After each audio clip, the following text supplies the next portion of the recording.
C'est le rôle qu'elle a. Elle est la santa, la sainte. Luisa n'est pas une sainte, elle est la sainte. Que voulez-vous savoir de plus? Dites-nous quelque chose de l'histoire de Luisa et de votre expérience avec elle. Et ensuite, nous vous demanderons de parler de sa spiritualité. L'histoire de Luisa et votre expérience avec Luisa.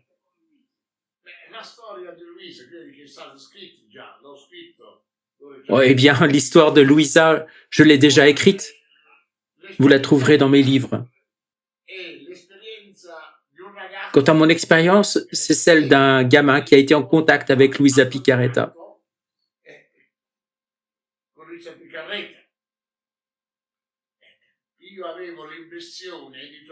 J'avais l'impression de me trouver devant une fée, moi qui étais petit, tellement j'étais fasciné par son charme, ses yeux magnifiques, qui vous pénétraient à l'intérieur. Des yeux qui ne peuvent être décrits avec des mots, qui vous pénétraient et qui vous forçaient d'une certaine manière à obéir. Parfois, elle me disait, « Allez, au lieu de faire des histoires, ramasse les aiguilles qui sont tombées par terre. » C'était les aiguilles qu'elle utilisait pour son travail et qui tombaient parfois par terre quand elle brodait. Pendant mon enfance, je voyais Luisa de manière quasi quotidienne. La première fois que je l'ai vue, j'avais peut-être 5 ou 6 ans. Ma tante Rosaria m'y amenait, et ce jusqu'à ce que j'ai 12 ans, jusqu'à la mort de Luisa. Et j'allais tout le temps chez elle, presque tous les jours. Il arrivait que j'amenais un fruit ou quelque chose d'autre pour ma tante qui était là. Souvent, je suis allé à la maison de Luisa avec ma sœur Gemma pour y jouer. Nous jouions avec les enfants du voisinage qui étaient nos amis. C'est ça, mon expérience avec Luisa. Une relation familière avec elle. Nous l'appelions Tante Luisa.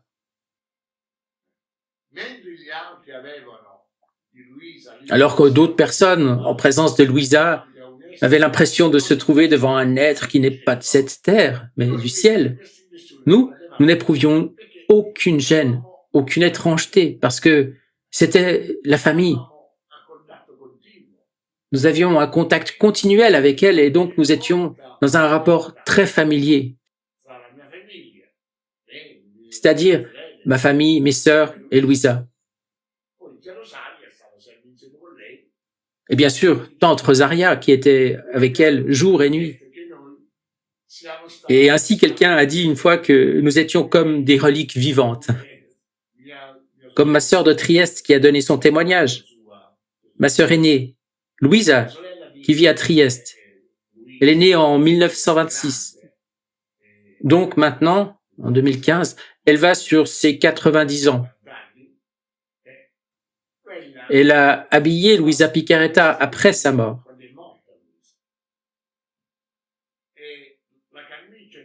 Et alors la chemise que Luisa portait au moment de sa mort, elle nous l'a donnée. Parce qu'après la mort de Luisa, ils lui ont mis une nouvelle chemise propre.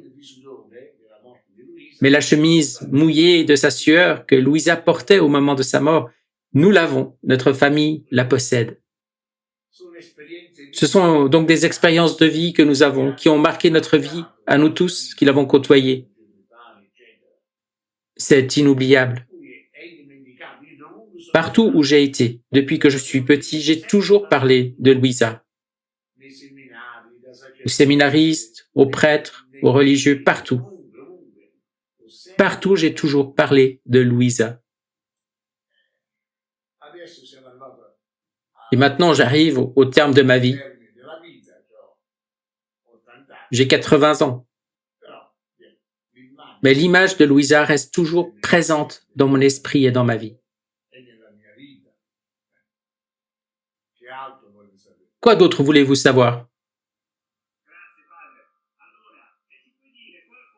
Merci mon père. Si vous pouviez dire quelque chose à propos de votre dernier livre, réflexion et application sur les heures de la Passion. Comment est venue l'idée de ce livre? Oui, alors, essayez de trouver le livre. Il doit être là-bas.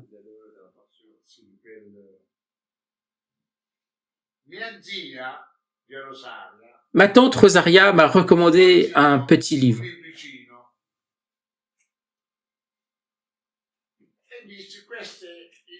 Et il m'a dit, ce livre, Les heures de la Passion que Louisa a écrit originellement et qu'elle avait donné à ma tante. Ma tante m'a dit, je l'ai lu tellement souvent que je le connais par cœur.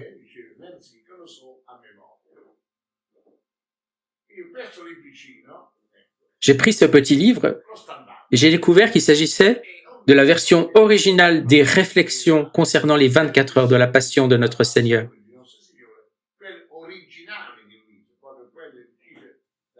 La version écrite par Louisa, telle qu'elle l'avait conçue au départ, sortie de sa bouche, de ses mains et de son esprit.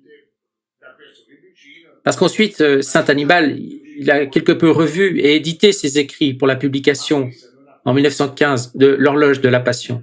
Mais Louisa n'a pas fait l'Horloge de la Passion, elle a fait les réflexions et nous cherchons à retrouver ce petit livre-là.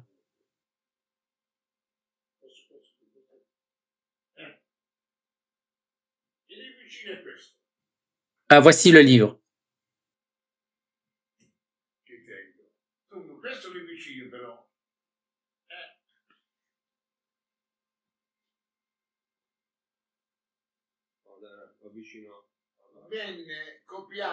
Il a été copié par les sœurs Simadomo, qui en ont fait plusieurs copies.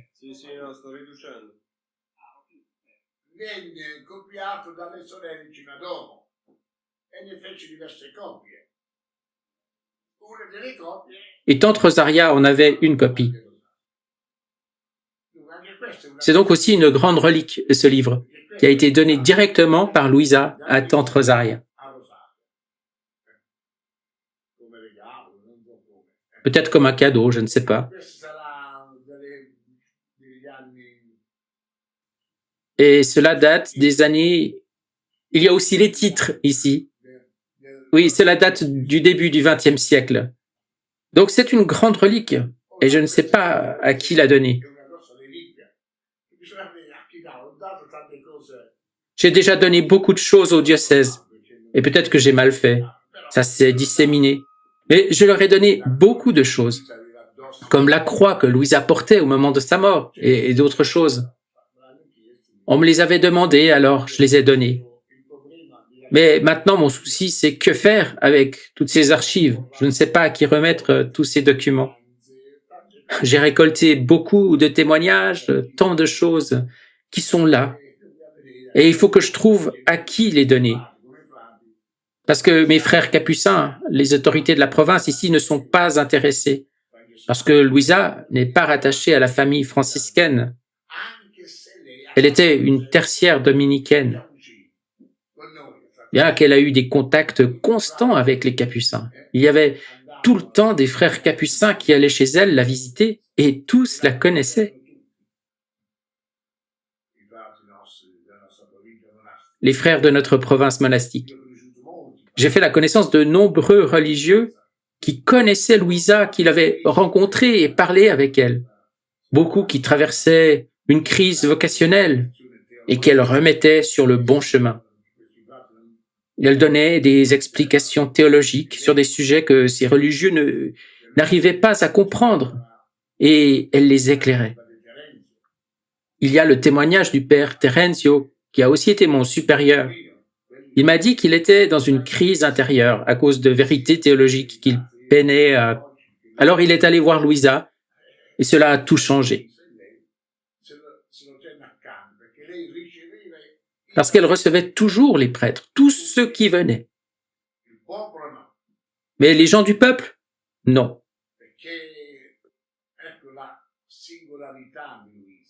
C'est la particularité de Louisa. Louisa n'est pas une sainte comme le Padre Pio ou d'autres saints qui attirent beaucoup de monde comme le miel attire les mouches. Personne ne pouvait venir la harceler et elle ne voulait voir personne. Elle disait à tante Rosaria, « Rosaria, tu peux me dire tout ce que tu veux à leur sujet, mais ne les fais pas venir ici. S'ils ne viennent pas, je prierai 2 fois pour eux. » Et personne ne venait. Louisa était toutefois entourée d'un très grand honneur à Corato. Tout le monde la connaissait, mais on la respectait. On ne venait pas envahir sa maison, comme c'est arrivé à plusieurs autres saints.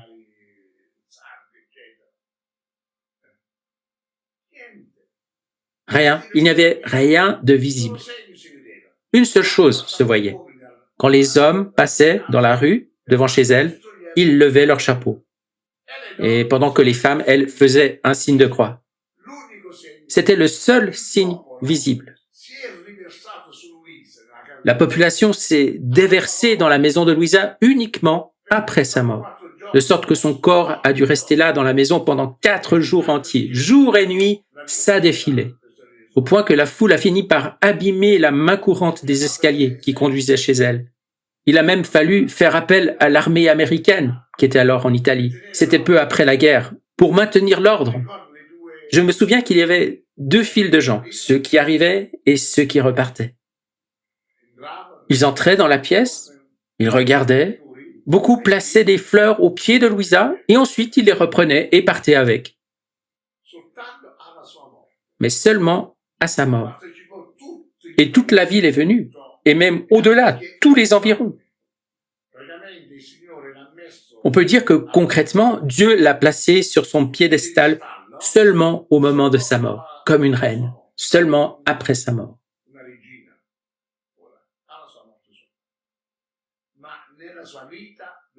Mais durant sa vie, elle devait rester dans le silence, la solitude, l'humilité, le travail, et c'est tout. C'est cela, Louisa. Dans cette femme humble, frêle, le Seigneur a accompli ses merveilles. Avec Louisa, vous le savez, commence une nouvelle ère, l'ère de la divine volonté.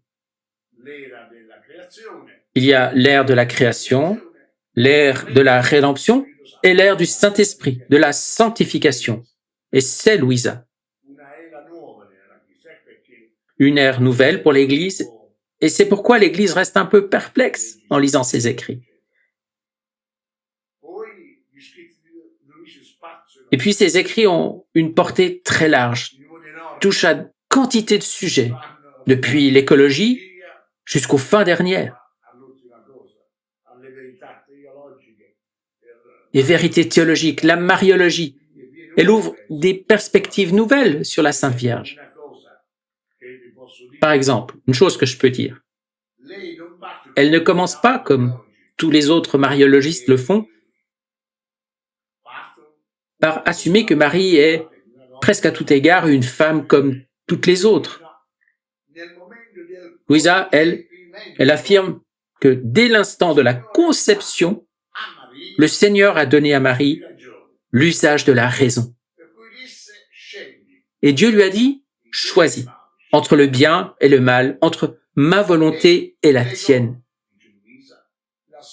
Et ainsi Marie a attaché sa volonté, dit Louisa, au pied du trône divin de la Sainte Trinité, de sorte que la divine volonté a toujours régné en Marie. Et par conséquent, Louisa affirme que la virginité et l'immaculée conception sont des choses petites que Dieu peut donner à tout le monde.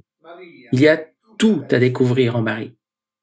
On ne connaît que très peu de la Sainte Vierge. Tout doit être redécouvert.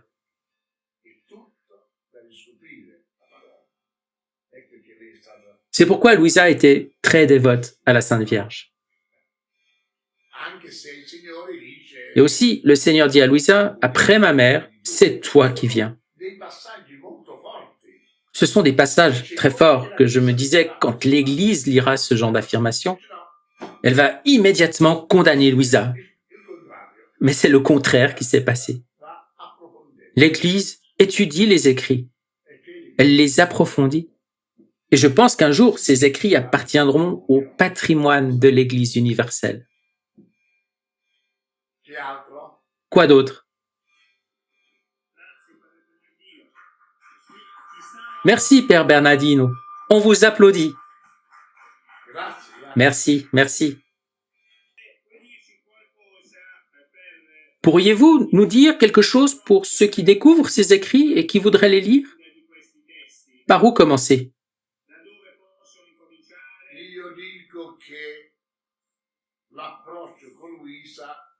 Je crois que l'approche avec Luisa doit être graduelle. Vous devez d'abord savoir qui est cette femme, d'où elle vient, le contexte dans lequel elle vivait, un environnement rural. Une fois ces bases acquises, il faut commencer à lire.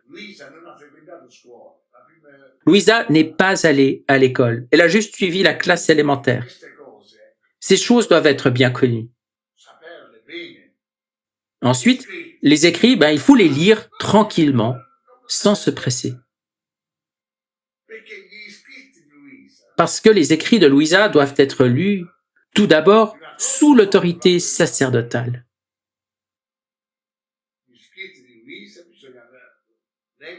Les écrits de Luisa doivent être lus sous la guidance d'un prêtre approuvé par l'Église, pas un prêtre rebelle. Et seulement lui peut donner une interprétation juste. Parce qu'autrement, on risque fort de tomber dans le fanatisme. Car les écrits de Luisa sont profonds. Soit ils ne seront pas compris du tout, soit on risque d'aller je ne sais trop où. En Amérique, une fois, j'ai été appelé par un évêque qui voulait que je vienne dans son diocèse pour mettre les choses au point avec certains groupes. Certains n'allaient plus à la messe, la divine volonté leur suffisait, ils ne communiaient plus. Ça, ce sont des actes diaboliques. C'est vrai que Luisa dit, ceux qui vivent dans la divine volonté atteignent le maximum. Et cela inclut absolument toute chose, c'est le maximum de la perfection. Mais pour cette raison, il n'est pas possible de ne pas participer au sacrement. Et c'est pourquoi il est très important de connaître la vie de Luisa. Elle a reçu la communion jusqu'au dernier jour. Jusqu'au dernier jour, elle s'est confessée. En fait, le confesseur a dit ensuite, ma dernière et inutile absolution. Parce que, qu'est-ce qu'il aurait eu à absoudre? C'est de là qu'il faut partir, de sa vie. Et ces écrits doivent être lus à la lumière de comment elle l'a vécu. Autrement, on entre dans le fanatisme. Comme un groupe de la Sicile, ils m'ont appelé et ils m'ont dit « Nous sommes le soleil de la divine volonté ». Je leur ai répondu « Vous êtes peut-être le soleil de l'hôpital psychiatrique, mais pas de la divine volonté ». Il est vrai que Luisa dit que celui qui vit dans la divine volonté devient le soleil de la grâce de Dieu. C'est vrai, ça se trouve dans les écrits. Mais vous ne dites pas, vous, que vous êtes le soleil. Ça, c'est un acte d'arrogance. Une vérification est nécessaire. Lire et interpréter Luisa en dehors du magistère de l'Église et de l'autorité sacerdotale de l'Église, ce n'est plus Luisa. Ce n'est plus Luisa. On doit faire très attention avec ces choses. Qu'est-elle donc, Luisa, en dehors de l'autorité sacerdotale de l'Église? Le Seigneur lui a dit, tu dois être soumise jusqu'à la mort. C'est un grand privilège que je te donne. À une seule autre créature, j'ai donné un tel privilège, à ma mère. Après ma mère, c'est à toi que j'ai donné ce privilège. Et ce privilège est de rester soumise à chaque instant de ta vie. Tu ne peux pas bouger sans l'autorité sacerdotale. Le matin, Luisa semblait morte dans son lit. Elle était dans un état de rigidité cadavérique tous les matins. Si un prêtre ne venait pas lui faire un signe de croix sur son corps, elle restait comme ça. Une fois, vous savez, nous les prêtres, nous sommes, pour ainsi dire, un peu bizarres. Elle a été laissée dans cet état pendant 25 jours. immobile. Et les médecins disaient, mais ne la touchez pas, vous pourriez lui briser quelque chose, mais pas la faire bouger. Mais un signe de croix du prêtre, et c'était tout. Voilà l'autorité sacerdotale. Et donc, si vous ne connaissez pas ces choses, les écrits ne peuvent que faire du mal. Vous risquez d'entrer dans le fanatisme. Une fois que j'ai bien compris qui était cette femme, alors je suis en mesure de commencer à lire les écrits. En commençant par le premier tome, qui est son autobiographie. Les heures de la Passion, la Vierge Marie dans le royaume de la divine volonté. Ce sont des livres de dévotion qui peuvent être lus. Et ensuite, graduellement, les écrits.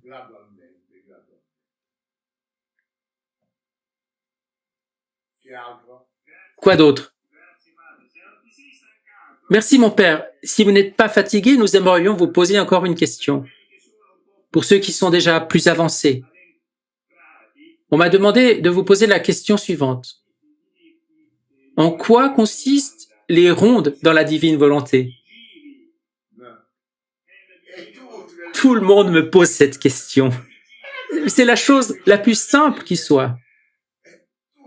C'est le fait de méditer dans son esprit sur tous les mystères. L'esprit fait une tournée d'un mystère à l'autre. C'est une chose simple, non? Si vous lisez ces rondes, ce sont par exemple tous les mystères du rosaire. Vous passez en revue les mystères de la vie de Jésus et vous les vivez. C'est cela les rondes. Tout ce que Jésus a fait, son enfance, sa jeunesse, sa passion, je passe tout cela dans mon esprit en admirant toutes les œuvres de Dieu.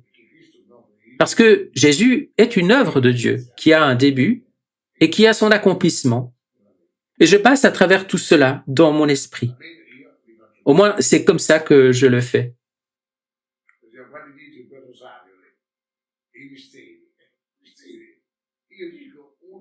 Par exemple, en priant le chapelet, les mystères, je dis un chapelet un peu particulier.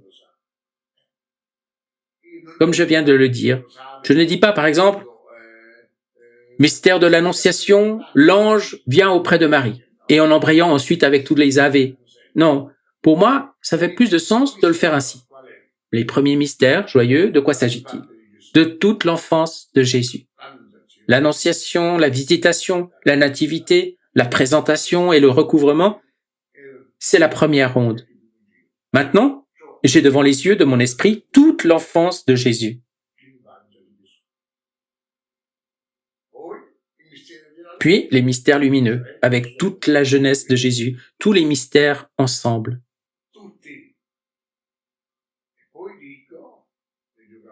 Puis je dis les prières habituelles, je ne fais pas d'interruption, parce qu'ils vont ensemble.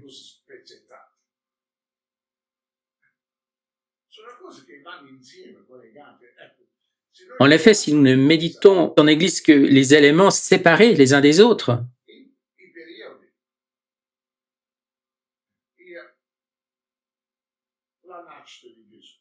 comme par exemple la naissance de Jésus, vous méditez que sur cet épisode seul, il ne vous dira pas grand-chose. Vous ne savez pas que Jésus est né dans l'acte de la création, si on ne pense pas à ce genre de choses. La naissance de Jésus n'est pas dans la grotte. Le Christ est né dans la création. C'est la création qui devient la grotte du Christ. L'Assomption de Marie au ciel et son couronnement de reine. C'est la création qui est assumée au ciel avec elle, parce qu'elle fait partie de la création, comme aussi l'humanité de Jésus lui-même. Toutes ces choses, si on les médite bien, cela nous enrichit. Comme aussi la passion, etc. Voulez-vous savoir encore quelque chose? Êtes-vous satisfait avec la réponse? Oui. Veulent-ils encore savoir quelque chose de plus? Alors, Père Bernardino, encore une question de Monsieur Gamba. C'est à propos de la rédemption de Jésus et de l'union entre la volonté humaine et la divine volonté.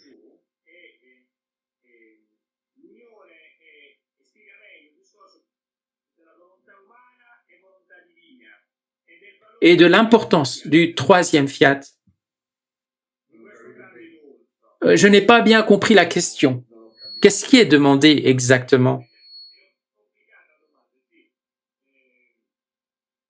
Oui, la demande est un peu compliquée. Comment dire? Alors, il vous posera la question quand il viendra une fois vous visiter personnellement.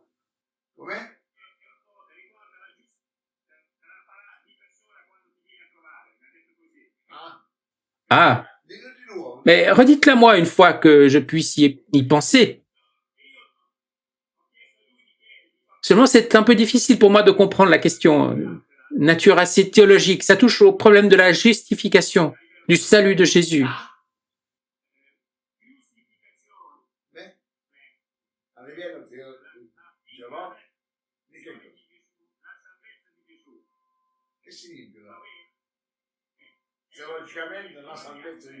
Le salut de Jésus, que voulez-vous dire? La rédemption? Je vous en prie, Monsieur Gamba. Finalement, je peux vous voir. Oui, ce que je voulais dire, c'est que les hommes n'auraient jamais été sauvés si Dieu le Père n'avait pas envoyé son Fils sur la terre. Assurément. Et par la grâce en Jésus, Dieu a aussi ouvert pour nous le chemin de la sanctification.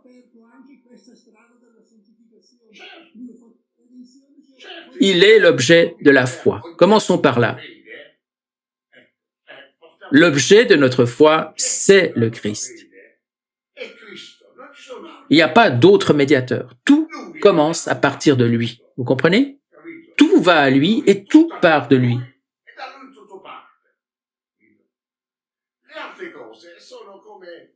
Les autres choses sont, comment dire, aussi la Vierge Marie, Louisa, ce sont comme l'explicitation de ce grand mystère qui englobe le Christ. Le Christ est la parole de Dieu qui est comme greffée à la création, vous comprenez? Entrer dans la création, il faut bien méditer ces choses. Il s'ensuit que le Christ, comme homme, n'a pas seulement racheté l'homme, mais la création tout entière. Et c'est pourquoi la gloire de Dieu, la rédemption de Dieu se répand partout, en toutes choses. Parce que lui s'est fait créature. En effet, le Christ, en tant qu'il est homme, est une créature. Après, on peut dire que par l'union hypostatique, il est vrai Dieu et vrai homme. On entre ici dans le mystère de Dieu.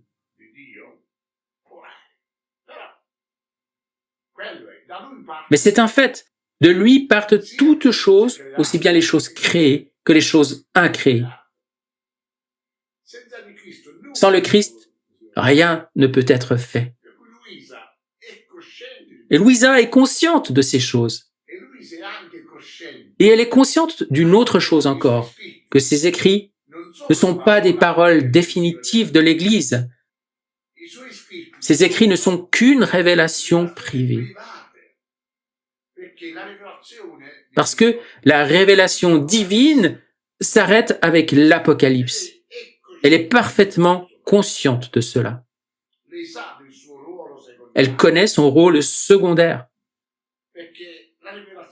Parce que la révélation, elle se termine avec l'Apocalypse. Puis, le Seigneur, à travers les saints, nous donne à en voir diverses facettes. Mais Louisa est un fait nouveau. Il n'existe pas d'autres saints comme elle, et il n'en existera jamais. C'est pour ça qu'on l'appelle la Santa, la Sainte. On l'appelle pas Sainte Louisa, mais la Sainte. J'ai lu et étudié plusieurs mystiques, et en la comparant à d'autres mystiques comme Saint Jean de la Croix, Sainte Thérèse d'Avila, en la comparant, on commet une faute énorme. Parce que ces mystiques ont écrit des traités sur la vie intérieure, mais ce sont des traités mystiques. Louisa, elle, n'a pas écrit de traité. Elle a juste écrit ce que le Seigneur lui a révélé. Point final. Il y a une sainte à qui on pourrait la comparer un petit peu, mais un tout petit peu seulement, comme elle traite du thème de la passion, c'est Veronica Giuliani. C'est la seule, mais seulement sur l'aspect de la passion. Pour le reste, Luisa est sans précédent, comme la Sainte Vierge également est une réalité sans précédent. Mais cependant, toujours dans le plan de la création, comme le Christ en tant qu'il est homme. Nous sommes dans le plan très élevé et sublime de la création de Dieu.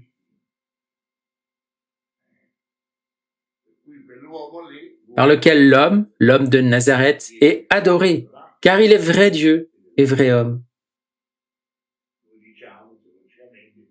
Nous disons en termes théologiques par l'union hypostatique entre la divinité et l'humanité.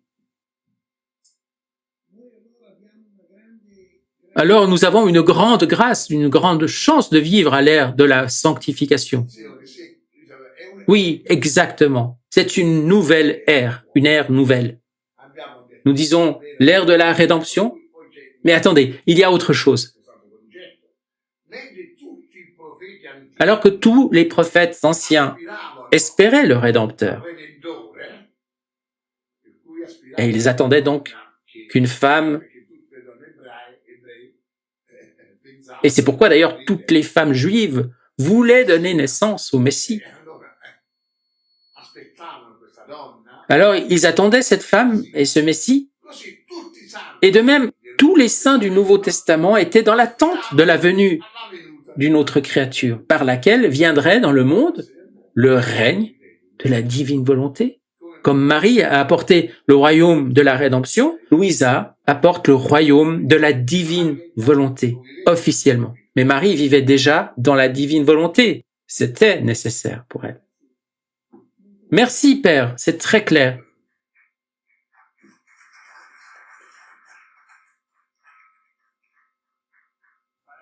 Père Bernardino, ils vous applaudissent. Oui, je l'entends. Pour conclure, pourriez-vous nous donner votre bénédiction? Je vous demande de prier pour moi. Je suis à la fin de ma vie et j'ai besoin de beaucoup de prières afin que le Seigneur puisse me sauver. Parce que je suis un grand pécheur et je ne le dis pas par convenance, je le dis par conviction. Nous sommes tous à la limite du péché. Donc, merci de prier pour moi. Oui, bien sûr, très certainement. Et nous avons ici un prêtre de 87 ans qui célèbre la messe avec nous chaque jour. Et il est très dévot. Il vit dans la divine volonté. Maintenant, je lui laisse la place pour qu'il puisse vous saluer. Vous êtes d'accord? Son nom est Don Ettore. Don Ettore. Paix et bien. Paix et bien. Fiat. Je vous remercie beaucoup pour cet entretien à distance qui couronne une semaine qui a été vraiment magnifique. Aujourd'hui, j'ai passé en revue très clairement tout ce que j'ai appris au cours de 60 ans de messe.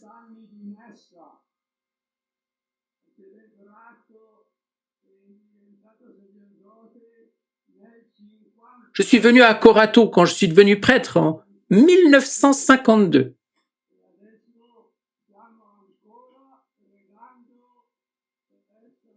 Et aujourd'hui, nous continuons encore de prier pour notre sainte. La Santa Luisa, nous la prierons et nous nous souviendrons de vous. Voudriez-vous bien nous bénir? Mais certainement. Et vous aussi, bénissez-moi, Père Ettore. Vous me bénissez d'abord et ensuite je vous bénis tous.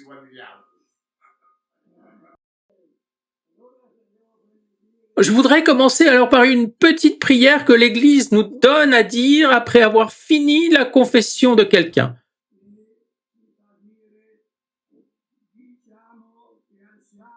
Nous élevons nos mains, notre visage et notre intelligence pour conférer la grâce de Dieu. Et nous disons, nous vous absolvons nous vous bénissons, nous demandons votre guérison et souhaitons que vous poursuiviez votre apostolat.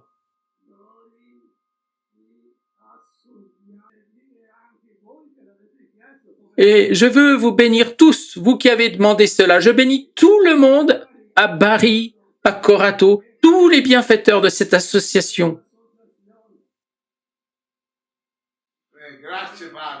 Merci, merci mon Père.